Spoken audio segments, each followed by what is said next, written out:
వార్షిక తనిఖీల్లో భాగంగా పాలకొండ సబ్ డివిజన్ పోలీస్ స్టేషన్ను విశాఖపట్నం రేంజ్ డీఐజీ గోపీనాథ్ జట్టి పరిశీలించారు.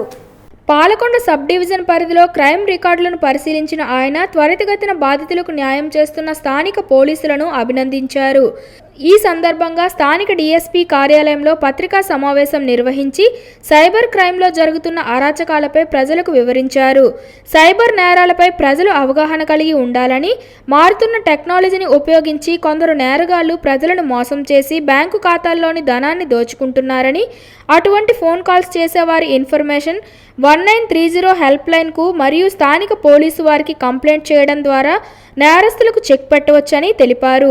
గిరిజన ప్రాంతాల్లో గంజాయి సాగు జరగకుండా స్థానిక ప్రజలు పోలీసు వారికి ఇన్ఫర్మేషన్ ఇవ్వడం ద్వారా యువతను నాశనం చేస్తున్న గంజాయి మహమ్మారిని రాష్ట్రం నుండి తరిమికొడదామని ప్రజలకు పిలుపునిచ్చారు.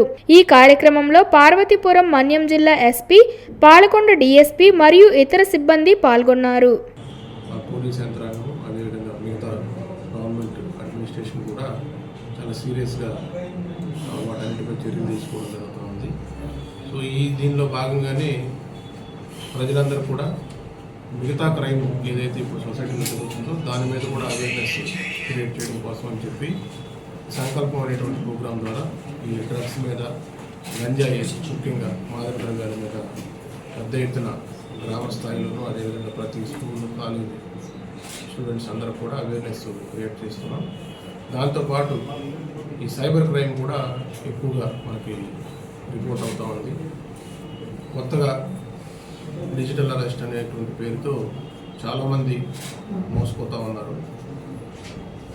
పోలీస్ ఆఫీసర్స్ అని చెప్పి, సిబిఐ, ఈడీ అని చెప్పి చాలామంది కొంత ఉద్యోగస్తులకి, డాక్టర్స్కి అలాంటి వారికి ఫోన్ చేసి వాళ్ళ పిల్లలు కనుక బయట విదేశాల్లో ఎక్కడ చదువుకుంటుంటే వాళ్ళు డ్రగ్స్లో ఇన్వాల్వ్ అయ్యారని, లేకపోతే వీళ్ళే గతంలో పనిచేసినప్పుడు కొన్ని అవకతవకలకు పాల్పడితే వాళ్ళ మీద కేసు రిజిస్టర్ అయిందని, దాని నుంచి బయటపడాలంటే డబ్బు కట్టాలని చెప్పి వాళ్ళని భయభ్రాంతికి గురి చేస్తూ ఆ విధంగా వాళ్ళ బ్యాంకుల్లో ఉన్నటువంటి అమౌంట్ అంతా కూడా తీసుకోవడం జరుగుతూ ఉంది.